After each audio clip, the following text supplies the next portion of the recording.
Hey, what's going on?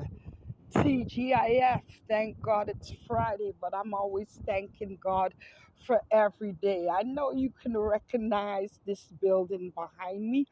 I'm here standing at the Legislative Assembly grounds of Ontario. Last time I was standing here, it was cold and it was raining 5 months ago on the 11th of April. You don't know. I was expecting crowd of supporters to be standing here with me on that day, but there were 11 people who stood in support of calling on the Ontario government to implement uh, laws and legislation to put an end to permissible anti Black racism. Here I am standing today.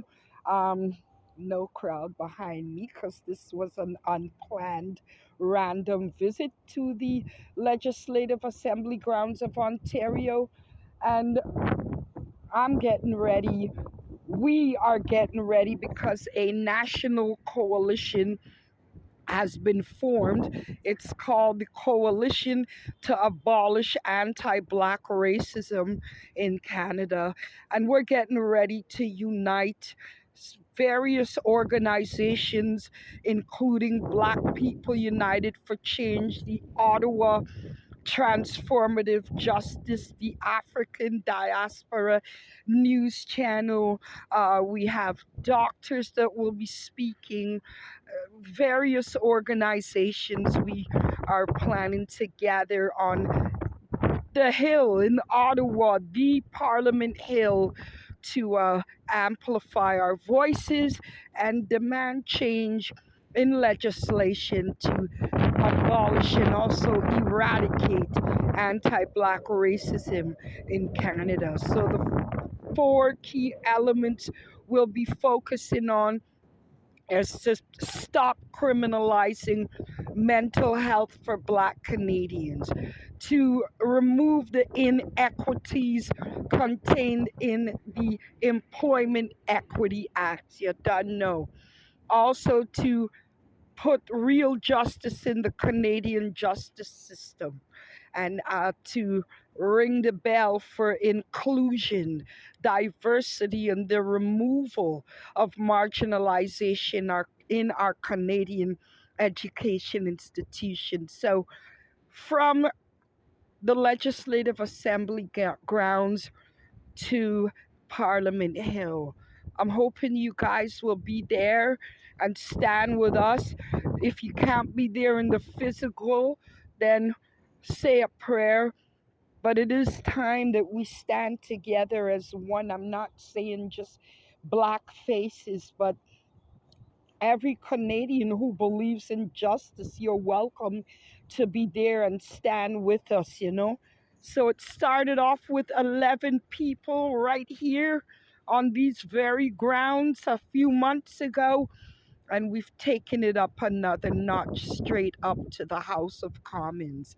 You done know. We got 622 signatures that certified the national petition, which will be tabled in by federal MP Gord Johns. Either the 15th or the 16th, but don't worry, either the 15th or the 16th of September. Don't worry, we will update you and keep you in the loop. You done know. Martin Luther King Jr. said, I have a dream. I stand here today as one of his sisters living that dream. You may think, what does that have to do with Canada? It has a lot to do with it. This is where the story started. We were taken from the shores of Africa and dispersed across the world to Europe, the Caribbean islands, the US of A. But we all started from one place, so we are connected. You might think that we're being, excluding other nationalities, but Sister Harriet Tubman decided to be a princess warrior and free the captured slaves from the plantations in the US and bring them over here to Canada. So the US and Canada, yeah, we are connected, and we're connected to Africa too. Along her way, along the journey on the Underground Railroad, there were Quakers, white folk, that gave her shelter, food, protected her from the overseers and slave catchers. So you see how we're all connected? So that big connection, we're going to stand together on September the 18th on Parliament Hill. You done know. When Biggie Smalls was saying it was all a dream, I wasn't reading Word Up magazine, you don't know. But I do believe in dreams, because dreams can become a reality. I'll see you in the capital of Canada on September the 18th. Until then, be blessed, you don't know.